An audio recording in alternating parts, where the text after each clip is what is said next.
Okay, hi everybody, this is the Math 20-1 Trigonometry review. This is question 17. Starts off by giving us the tangent of theta is equal to negative 15 over 8. Okay, let's just stop here before we read on and just think about what this is telling us. Okay, we know from some previous work here that we are now redefining the tangent of an angle to be equivalent to the y-coordinate over the x-coordinate of a point that's on the terminal arm of that angle. Okay, and so what this is telling us now, and at this point right here, this is kind of a little bit of a conundrum here. Where does that negative go? Does it go to the numerator or the denominator? I don't actually know at this point. I know that this is going to be either 15, or sorry, y is going to be either positive or negative 15, and x, kind of in response to that, will either be positive or negative 8. Now let's keep reading here. And we know that the angle is between 0 and 180. Okay, well, this is honestly pushing us in a very specific direction here because this 0 to 180 is quadrants 1 and 2.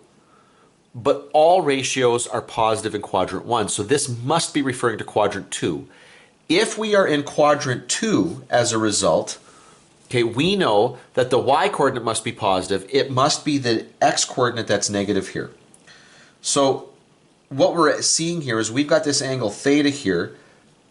The value along the x-axis here must be negative 8. The value along the y here must be positive 15. Okay, good. So now we've got a bunch of information there. That little bit of information told us quite a bit. Now let's keep reading. Find the values of sine and cosine. Oh, okay, well we can do that. What we're missing here is the hypotenuse.